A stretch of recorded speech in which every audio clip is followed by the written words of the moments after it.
여러분 반갑습니다. 어떻게 잘 지내셨습니까? 반가운 얼굴들이 곳곳에 보이네요. 여행을 갔다가 돌아오신 분들도 있는 것 같고, 오랫동안 기다렸던 분들이 예배를 또 참여하기도 했고 하네요. 우리 옆에 분들 보면서 같이 인사 한번 할까요? 오늘 설교와 관련되어 있는 인사이기 때문에 대충 하지 마시고 마음을 들여서 여러분들 인사를 옆 사람 보면서 하셔야 됩니다. 식사는 하셨습니까?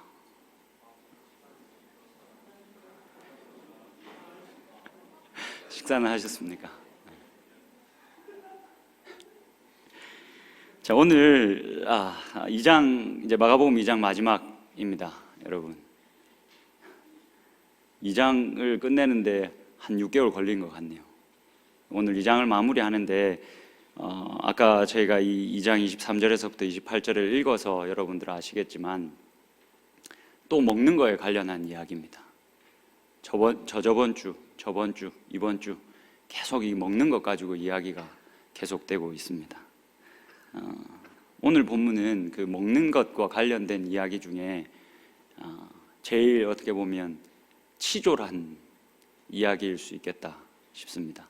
네, 여러분, 오늘 사실 설교가 저한테, 여러분한테도 너무 중요하다 싶습니다. 그래서 이 말씀을 저희들이 잘 이해했으면 좋겠고, 이 말씀에 들어있는 하나님의 마음이 우리들이 같이 잘 나눌 수 있으면 좋겠다 싶습니다. 근데 지금 제 눈이 약간 침침합니다. 약간 침침하고 그래가지고 여러분들이 잘 좀 도와주셔야 됩니다. 여러분들이 이제 또 졸거나 이러면 지금 제 상태가 같이 졸 수 있는 상태입니다. 그러니까 졸지 마시고 오늘 본문 되게 중요하다라고 생각해 주시고 매번 중요하다 하지만 좀 같이 마음을 들여서 같이 말씀을 나눠볼 수 있으면 좋겠습니다. 23절을 같이 한번 보시겠습니다. 23절을 보시면 안식일에 이제 이 일이 일어났다라고 이제 우리들에게 알려주고 있습니다. 안식일에 예수께서 밀밭 사이로 지나가실새 그의 제자들이 길을 열면서 이삭을 잘랐다. 이 날이 안식일이었습니다. 여러분, 이 안식일이었다라는 걸 여러분 꼭 기억하셔야 합니다. 이 안식일에 예수님과 예수님의 제자들이 길을 가면서 밀밭 사이를 지나가면서 길을 만들기 위해서 이삭을 잘랐다라고 이야기합니다. 그런데 이 모습을 본 바리새인들이 아니나 다를까 여지없이 또 딴지를 겁니다. 24절 보시죠. 바리새인들이 예수께 말하되 보시오, 저들이 어찌하여 안식일에 하지 못할 일을 하나이까. 제자들이 하고 있는 이 일이 안식일에 하면 안 되는 일이다 라고 이야기를 합니다. 여러분, 이 안식일은 유대인들에게 굉장히 중요한 것 중에 하나였습니다. 유대인들은 자신들이 하나님으로부터 먼저 선택받은 존재들이다 라는 거에 있어서 굉장한 자부심을 가지고 있었습니다. 그래서 이것을 외적으로 드러내는 것을 즐거워했습니다. 외적으로 드러내기 위해서 이 사람들이 뭘 했겠습니까? 제가 한 번씩 이야기했는데 한 두 가지 정도 이 사람들이 대표적으로 했습니다. 뭐 했겠습니까? 금식도 있고 또 뭐 있겠습니까? 대표적인 거, 할례. 이게 할례가 여러분들 완전히 육체적인 표식이지 않습니까?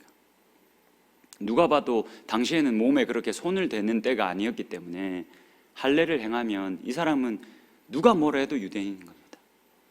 그래서 이 할례에 이 사람들이 굉장히 집착했습니다. 이 할례를 되게 중요하게 여겼습니다. 그게 말하지 않아도 자신은 선택받은 하나님의 백성이다라는 것을 말해주기 때문에. 또 하나가 이 안식일 준수입니다. 여러분, 지금이야 세상이 많이 좋아져서 우리가 주 5일 근무하지 않습니까?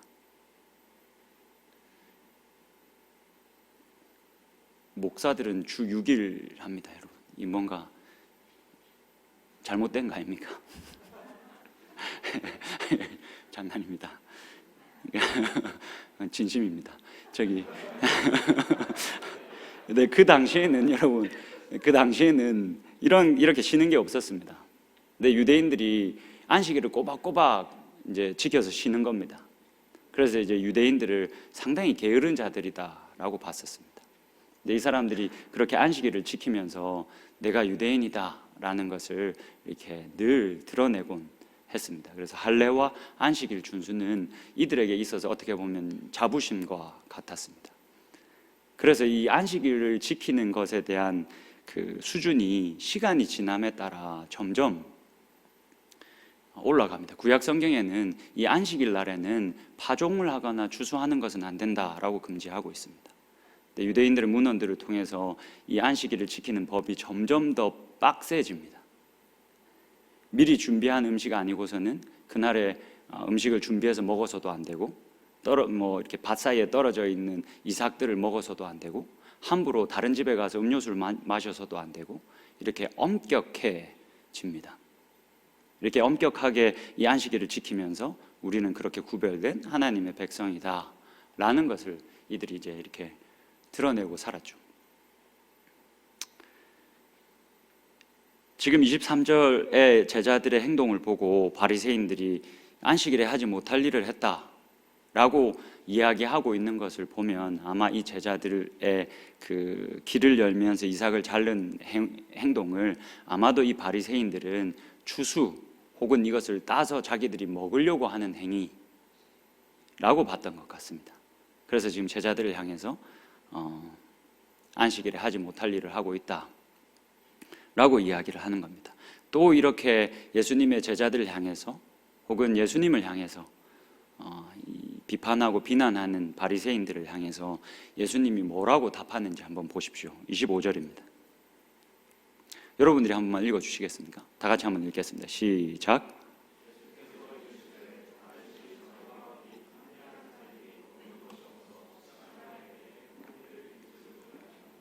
26절도 한번 읽어주시겠습니까?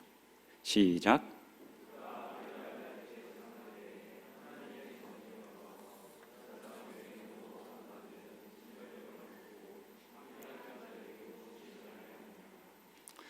사실 25절, 26절에 이야기할 것들이 굉장히 많이 있지만 요거 이야기하다가는 오늘 설교가 안 끝날 수도 있기 때문에 간단히 이야기하면 그겁니다. 지금 이 바리새인들이 시비를 걸어오고 있지 않습니까? 그렇게 시비를 걸어오는데 예수님이 지금 구약 성경에 기록되어져 있는 하나의 이야기를 들고 와서 그들에게 답합니다. 어떤 이야기입니까? 다윗과 관련된 이야기입니다. 다윗이 사울에게 쫓길 때입니다. 막 그렇게 사울에게 쫓기다 보니까 배가 너무 고파졌습니다. 그래서 성소에 들어갔습니다. 여러분 잘 아시겠지만 성소에는 제사장들만 들어가야 됩니다. 근데 이게 배가 고프니까 다윗이 거기에 쫓아 들어가 버렸습니다. 들어가서 뭐 했습니까? 제사장들만 먹을 수 있는 진설병, 우리들에게는 뭐 떡이고 뭐 서양 사람들에게는 빵 정도 되는 그 빵과 떡 어느 사이 중심 그 중간에 있는 이 진설병을 먹어버립니다. 배고프니 달라 해서 주니까 먹고 자기와 함께 한 자들과 함께 나눠 먹었다 라는 이야기를 하십니다. 예수님이 지금 뭐라고 말하시는 겁니까? 다윗이 사실 이 당시 예수님 때만 해도 이 상상도 못할 이 위법 행위를 저지른 건데 예수님이 뭐라고 하면서 다윗이 무죄하다라고 얘기하십니까? 배고팠으니 괜찮다. 야, 먹는 것 같고 그러냐? 치사하게. 배고팠으니 괜찮다. 이 이야기를 하고 계신 겁니다. 바리새인들이 지금 자신의 제자들 향해서 하고 있는 이 비난에 대해서도 뭐라고 말하는 겁니까? 야, 얘네들 배고팠어. 야, 먹는 것 가지고 그렇게 치사하게 그러냐? 배고팠으니 괜찮아 라고 이야기를 하고 있는 겁니다. 넘어가서 27절을 한번 보시겠습니다. 27절에 예수님이 이어서 이렇게 이야기하십니다. 또 이르시되 안식일이 사람을 위하여 있는 것이요 사람이 안식일을 위하여 있는 것이 아니다. 자, 이 다윗의 이야기를 하신 다음에 사실 이 27절과 28절은 저자가 굉장히 강조를 하고 있는 부분입니다. 구체적으로 설명은 하지 않겠습니다. 여하튼 27절과 28절은 이 저자가 굉장히 힘주어서 쓰고 있는 부분인데 예수님이 다윗의 이야기를 하시고 난 다음에 그 이야기를 더 덧붙여서 설명하시고 자신의 논지를 더욱더 강화하기 위해서 하시는 말씀이 안식일이 사람을 위하여 있는 것이지 사람이 안식일을 위하여 있는 것이 아니다. 사람이 먼저다 라는 이야기를 하십니다. 자, 이 말은 무슨 말입니까? 기본적으로 지금 이 바리새인들의 안식일에 대한 개념이 잘못되었다라는 것이 전제되어져 있는 말씀입니다. 여러분, 이 지금 27절의 이 말씀이 여러분들 완전히 지금 이해가 되지는 않으시겠지만 기본적으로 이 말씀의 전제는 바리새인들의 이 안식일에 대한 개념이 잘못되었다. 내가 이거 고쳐줄게 라고 이야기를 시작하고 계시는 겁니다. 그리고는 그에 대한 답으로 이러므로 인자는 안식일에도 주인이다 라고 이야기를 하시는 겁니다. 여러분, 이 안식에 대해서 우리가 좀 생각을 해봐야 합니다. 안식에 대해서 우리가 먼저 생각을 해보려면 뭘 먼저 생각해야 되겠습니까? 이 안식이 언제 성경 어디에서 제일 먼저 나옵니까, 여러분?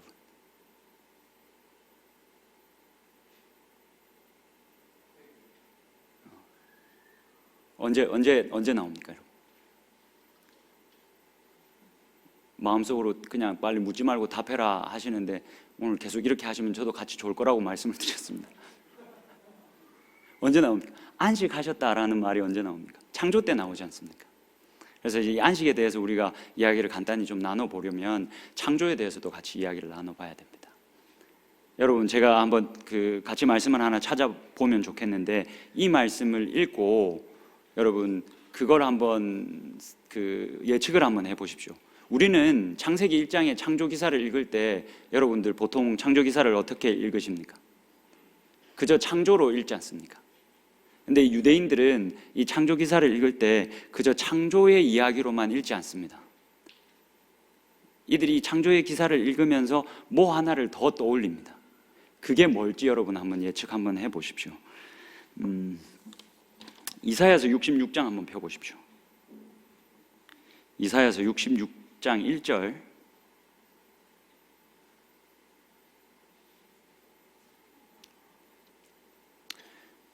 한번 같이 읽어볼까요? 이걸 읽으시면서 이 유대인들은 창조에 대한 기사를 읽으면서 창세기 1장을 읽으면서 뭘 떠올렸을지 한번 맞춰 보십시오. 다 같이 읽겠습니다. 시작.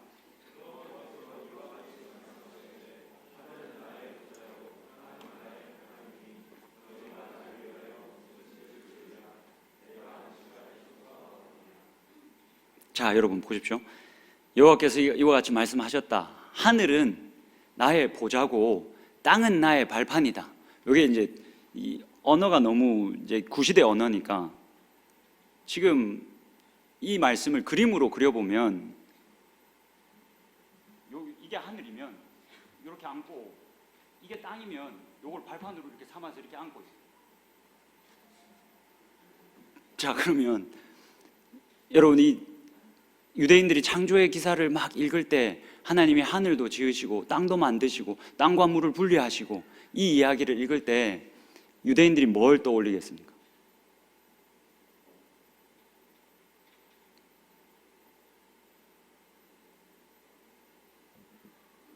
하나님의 집을 떠올리지 않겠습니까? 성전을 떠올리지 않겠습니까? 뭔 소리야 하는 것 같은데 하나만 더 보겠습니다. 시편 78편 68절 한번 보십시오. 이 다 떠있어요. 시간 없습니다. 찾지 마십시오. 이거 그냥 보십시오. 68절. 오직 유다 지파와 그가 사랑하시는 시온 산을 택하셨다. 여러분, 이 시온은 예루살렘의 또 다른 표현입니다. 예루살렘의 또 다른 표현일 뿐만이 아니라 예루살렘에 있는 하나님의 성전, 성소의 또 다른 표현입니다. 대부분 시편에서 이 성전 혹은 성소를 이야기할 때 시온이라는 말을 계속 씁니다. 자, 오직 유다 지파와 그가 사랑하시는 시온산을 택하시며 69절입니다. 그의 성소를 산의 높음같이 영원히 두신 땅과 같이 지으셨도다.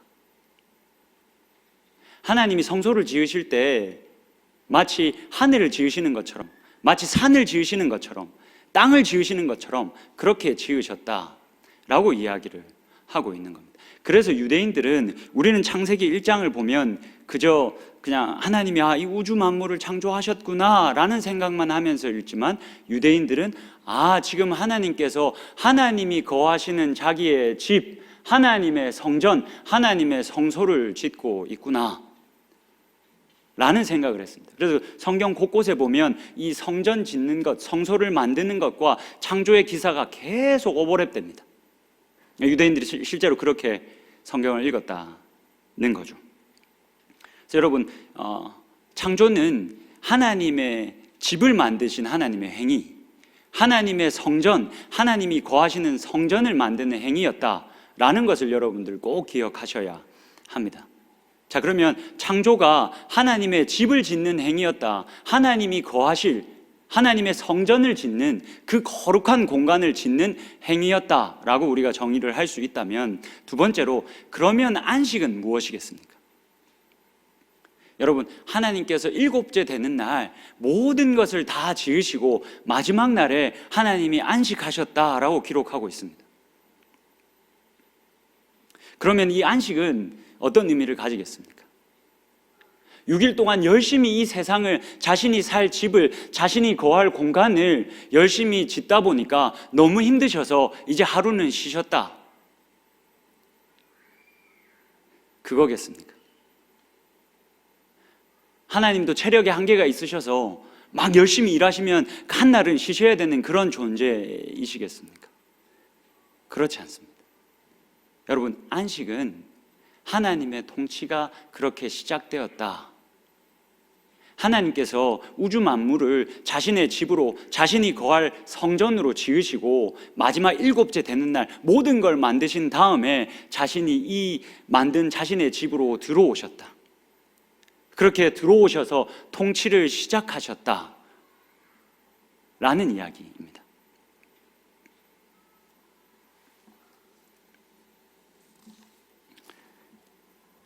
자, 그러면 여러분, 창조가 하나님의 집을 짓는 행위였고, 안식은 하나님께서 지어놓은 그 집에 자신이 직접 들어오셔서 자신이 통치를 시작하셨다라는 의미를 가진다면, 여러분, 이런 하나님의 임재와 하나님의 통치는 누구에게 복을 주기 위함이었겠습니까?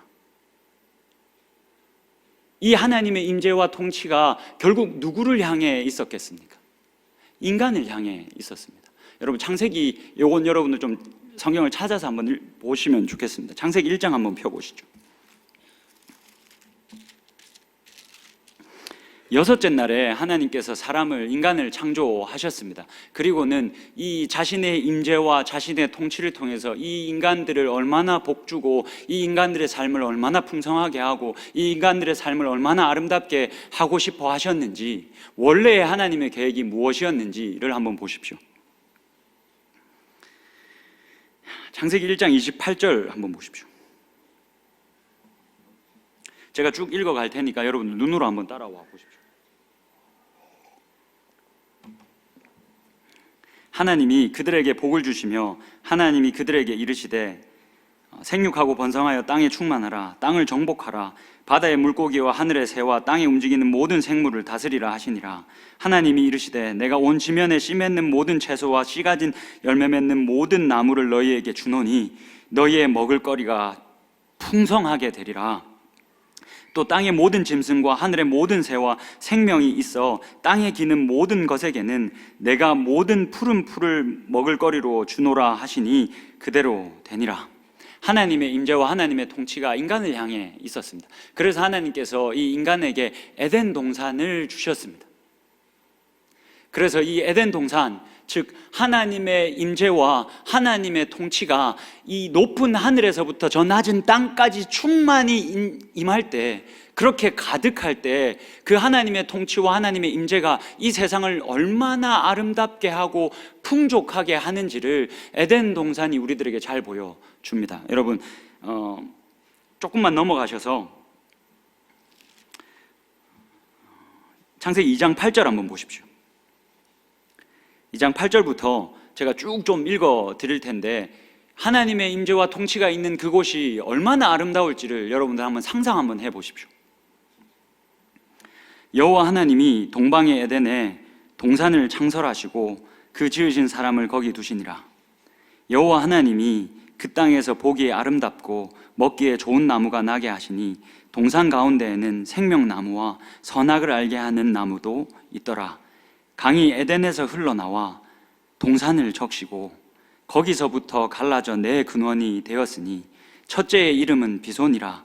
금이 있는 하윌라 온 땅을 둘렀으며 그 땅의 금은 순금이요 그곳에는 베들리엄과 호마노도 있으며 둘째 강의 이름은 기온이라. 구스 온 땅을 둘렀고 셋째 강의 이름은 히데겔이라. 아수르 동쪽으로 흘렀으며 넷째 강은 유브라데더라. 여러분 지금 이걸 그림 그리듯 상상해 보면 어떻습니까? 하나님의 임재와 하나님의 통치가 가득한 그 에덴 동산에 젖과 꿀이 흐릅니다.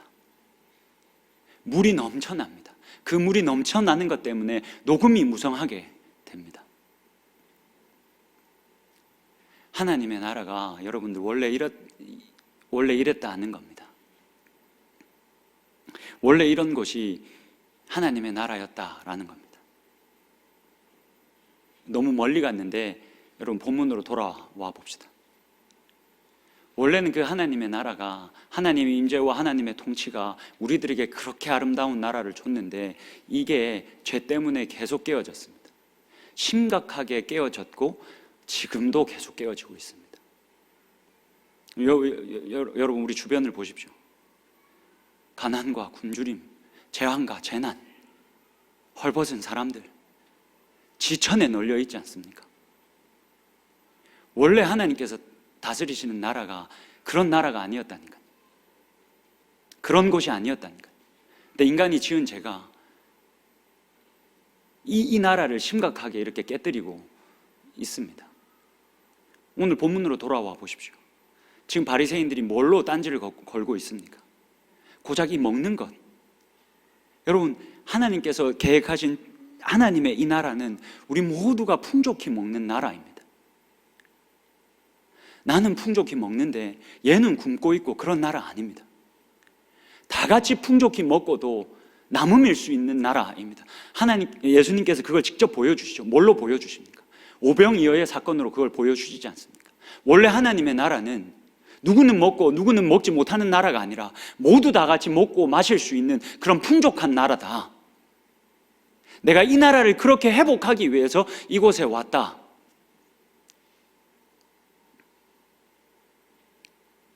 라는 것을 오병이어의 사건을 통해서 우리들에게 보여주시는 겁니다.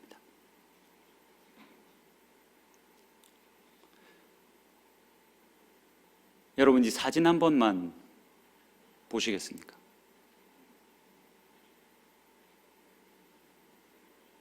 제가 이거 들어보신 분들은 많이 있으실 겁니다.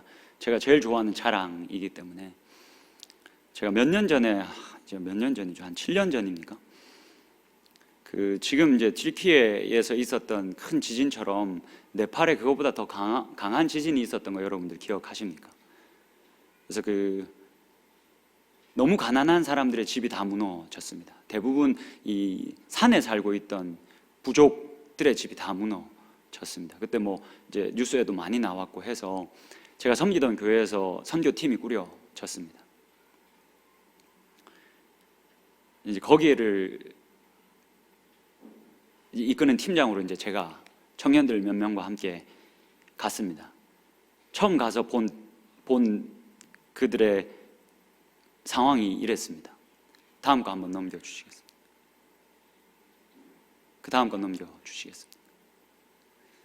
그러니까 처음에 갔을 때는 여러분 죽음의 땅이었습니다. 그야말로 죽음의 땅이었습니다.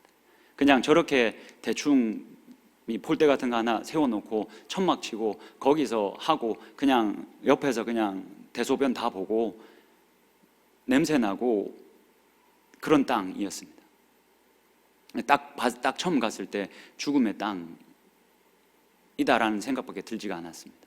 근데 여러분 여기에 가기 위해서 7시간을 절벽을 타고 우리가 저기까지 올라갔습니다. 제가 한 번씩 얘기했지만 7시간 그 버스 타고 이렇게 이 버스가 만약에 잘못하면 사고가 아닙니다. 그냥 죽음입니다. 끝이 보이지 않는 절벽을 타고 올라갔습니다. 그때 제 딸이 3살이었습니다. 이거 올라가면서 다시는 오지 말아야지 그렇게 생각했습니다. 넘겨주시겠습니다. 그쪽에 한 2주 동안 머물러 있었습니다. 2주 동안 머물러 있으면서 거기 가서 우리가 사실 처음 가면서 절대 그냥 돈만 전달하고 오지 말자, 우리가 도울 수 있을 만큼 최대한 많은 시간 확보해서 가고 할 수 있는 만큼은 돕고 돌아오자 라고 마음이 모아져서 저렇게 가서 직접 자재 사다가 이 자재를 다 날라서 직접 일을 했습니다. 넘겨주시겠습니까? 한 장만. 또 넘겨주시겠습니까? 저 제일 앞에 익숙한 디테일가 보이지 않습니까, 여러분? 접니다. 이게 다음 거 한번 넘겨주시겠습니까? 다음 거 넘겨주시겠습니까? 그 다음 거도 넘겨주시죠. 그 다음 거도 넘겨주십시오. 그래서 그냥 이렇게 천막 치고 살던 사람들에게 이렇게 집을 지어주는 일을 했습니다. 그러니까 저희가 1차 때 가서 완성하고 온 전부가 저 정도였습니다. 이걸 하고 한 2주 동안 물이 네팔이다 보니까 숙소에 물이 쫄쫄쫄 나왔습니다. 그러니까 이 습한 곳에서 소위 말하는 노가다를 하면 온몸이 다 더러워지지 않겠습니까? 물이 쫄쫄쫄 나왔습니다. 그래서 한국 돌아왔더니 막 여기저기서 고름이 나고 피가 터져서 피부과를 한동안 다녔었습니다. 그래서 그 병원을 다니면서도 와, 다시는 못 가겠다, 다시는 이렇게 무모하게는 못 하겠다 했는데, 제가 그 사진을 그 사진을 다 잃어버려서 준비를 못 했는데 또 갔습니다. 결국은 청년들이 가자고 해서 또 갔습니다. 두 번째로 또 버스를 타고 여기에 갔는데, 여러분, 우리가 이렇게 조금 지어놓고 온 이들의 집에서 처음 갔다가 두 번째 간 대원들, 이 팀 멤버들은 그 앞에서 우두커니 서서 아무 말도 할 수가 없었습니다. 왜냐하면 사실 이곳이 죽음의 땅이었는데 생명의 땅으로 바뀌어 있더라고요. 이 사람들이 직접 이 집들 옆에 화단을 만들고 그래서 꽃을 심고 여기를 너무 아름답게 정리를 해놓은 거예요. 저희들은 그곳이 그렇게 아름다워질 수 있을 거라고 생각도 못했습니다. 상상도 못했습니다. 그냥 그 만났던 목사님, 그 만났던 현지인들 다시 보면 좋겠다 싶어서 간 건데 상상도 못할 정도로 이곳을 너무 아름답게 해놓은 겁니다. 그때 제가 들었던 생각이 뭔지 아십니까? 제 인생 중 제일 처음 만난 하나님 나라였습니다.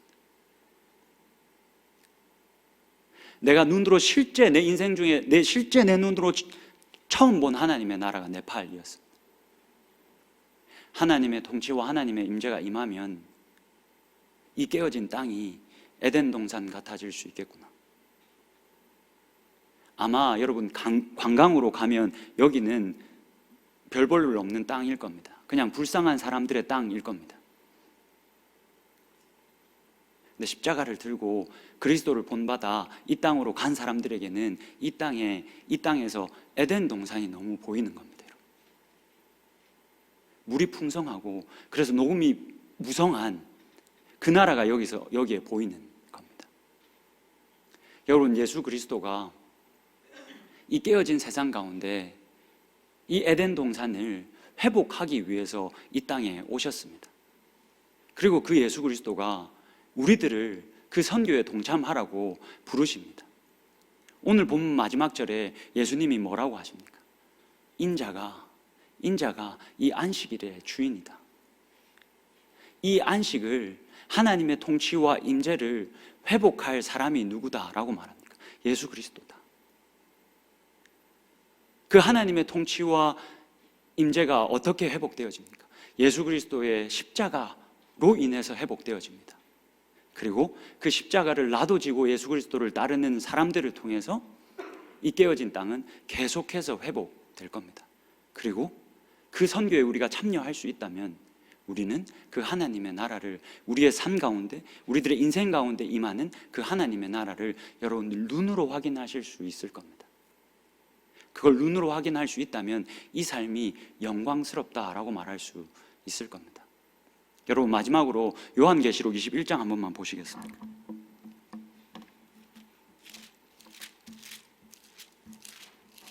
오늘 담임 목사님께서 오전에 설교하시면서 이 본문을 조금 다루셨습니다. 그래서 담임 목사님 다루셔서 오늘 청년들과 이 본문을 좀 나도 같이 다뤄야 되겠다라고 생각을 했습니다. 여러분, 이 설교 들으시고 오늘 저녁에 혹시나 좀 여유가 있으시면 담임 목사님 설교를 들어보셔도 많은 도움이 될 것 같습니다. 요한계시록 21장 한번 펴보십시오.